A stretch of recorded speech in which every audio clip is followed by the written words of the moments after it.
রাজ্যের স্মৃতিরেখা চাকমা এবং মহারাজা চিত্তরঞ্জন দেববর্মাকে পদ্মশ্রী পুরস্কার 2024-এ ভূষিত করল ভারত সরকার। রাজ্যের দুই কৃতী সন্তানকে পদ্মশ্রী পুরস্কার প্রদানের জন্য প্রধানমন্ত্রীকে ধন্যবাদ জানান রাজ্যবাসী।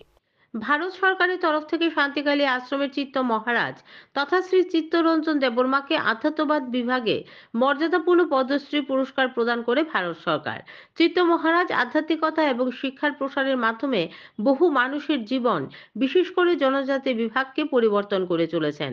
অন্যদিকে ত্রিপুরার কৃতী সন্তান স্মৃতিরেখা চাকমাকেও পদ্মশ্রী পুরস্কার 2024-এ ভূষিত করা হয়।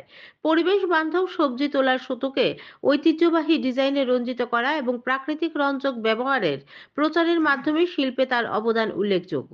তিনি তার সংগঠন উজিয়া জাদার মাধ্যমে গ্রামীণ মহিলাদের ক্ষমতায়নও করছেন। ভারত সরকারের এই ঘোষণার পর দুই কৃতী সন্তানকে শুভেচ্ছা জানানোর পাশাপাশি দেশের প্রধানমন্ত্রীকে অসংখ্য ধন্যবাদ জানান রাজ্যবাসী।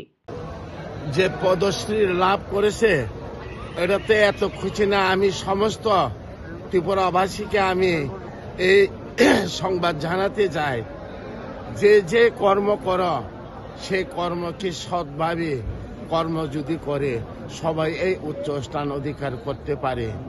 যদি মাস্টার হয় শিক্ষকের দ্বারাই পদশ্রী লাভ করতে পারবে, যে প্রশাসনে থাকে প্রশাসনের কর্মের দ্বারাই এই পদশ্রী লাভ করতে পারে।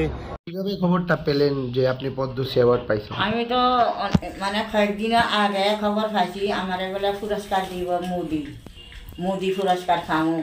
কি পুরস্কার এই সময় জানছি না। মোদি পুরস্কারের যে অনেক বড় পুরস্কার হইব। আমি দেন আমি সুতো আনিয়া সুতো খলক তলক দিয়ে মুদিরা বানাইছিলাম।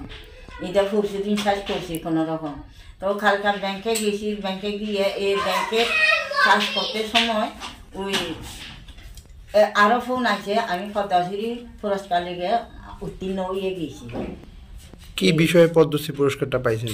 কি বিষয় ছাড়া না জানে এটা আমার কি বিষয়ে তারা পুরস্কার দিতেছেন।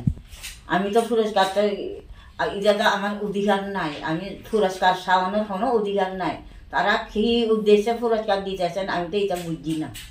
আচ্ছা, কেমন লাগছে? আমি এই পুরস্কার পাইয়া এত খুশি হয়েছে, এত আনন্দ হয়েছে। আমি তো মনে করছি আমার সারা পরিবার না সারা ত্রিপুরা রাজ্যের সবাই মানুষ খুশি হয়েছে। এ কালকা রাত্রে টিকে আমার এত ইয়ে জানাইতেছেন।